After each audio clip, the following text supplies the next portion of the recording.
Let's start. A 3 kg mass is moving in a plane with x and y coordinates given by x is equal to 5t square minus 1, y is equal to 3t cube. तो acceleration का x component निकाल लो, और acceleration का x component निकालने के लिए इसको दो बार डिफरेंशिएट करना पड़ेगा. अब भाई जिसको डिफरेंशिएशन नहीं आता वो ये सवाल नहीं कर पाएगा, तो सीधी सी बात है. और डिफरेंशिएशन मैंने शुरू में पढ़ाया था.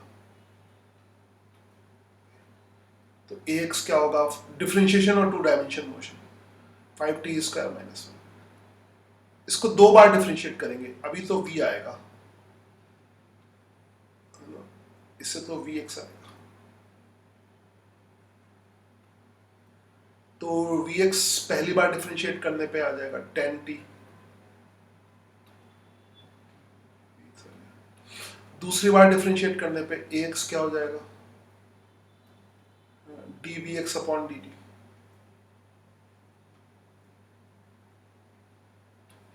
तो ये तो 10 के ही बराबर होगा.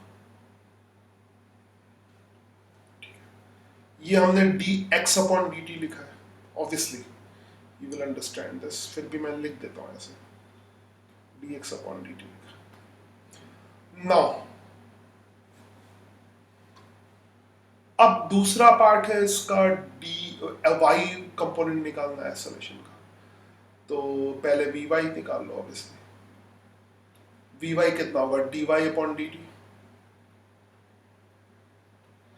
dy अपॉन dt कितना होगा, 90 स्क्वायर. डायरेक्ट लिख रहा हूँ इसमें, आई होप आपको कोई डिफिकल्टी नहीं होगी.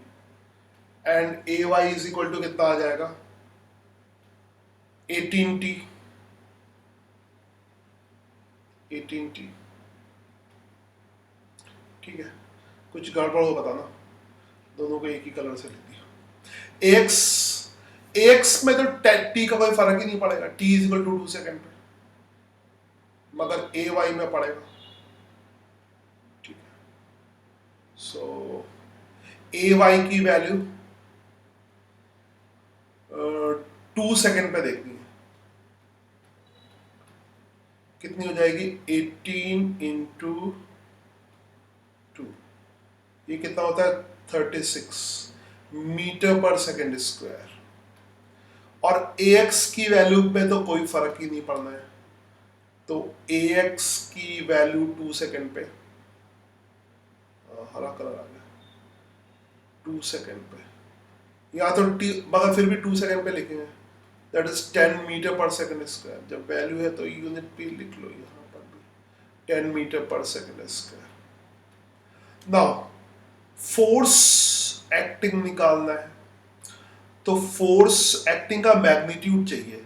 तो फोर्स क्या होगा, मास इनटू एक्सेलरेशन. और एक्सेलरेशन का मैग्नीट्यूड, क्योंकि ये आई कंपोनेंट है, जे कंपोनेंट है, तो एक्चुअली में जो एक्सेलरेशन है यहाँ पर, उसकी वैल्यू वेक्टर फॉर्म में कितनी है, ये तो x कंपोनेंट हो जाएगा 10 i कैप, 10 i कैप. और इसका जो y कंपोनेंट है वो कितना हो जाएगा, प्लस 36 j कैप. और तुम्हें अच्छी तरह से पता होगा कि यहाँ पे a का मैग्नीट्यूड कितना होगा, इसकी खूब प्रैक्टिस हमने की है. तो इट इज 10 का स्क्वायर प्लस 36 का स्क्वायर. ठीक है, 10 का स्क्वायर प्लस 36 का स्क्वायर. मास की वैल्यू कितनी है, 3 kg. मास की वैल्यू तो 3 kg दे रखी है, देखा था मैंने कहीं पे. हाँ, तो मास की वैल्यू 3 kg है. मल्टीप्लाई कर दो, अंडर रूट 10 का स्क्वायर तो कितना होता है, 100 होता है. ठीक है, 100 प्लस 36 का स्क्वायर चेक कर लेता हूँ, 1296. ओके चलो, ये बताते रहा करो. 12 और पूरा कितना आएगा,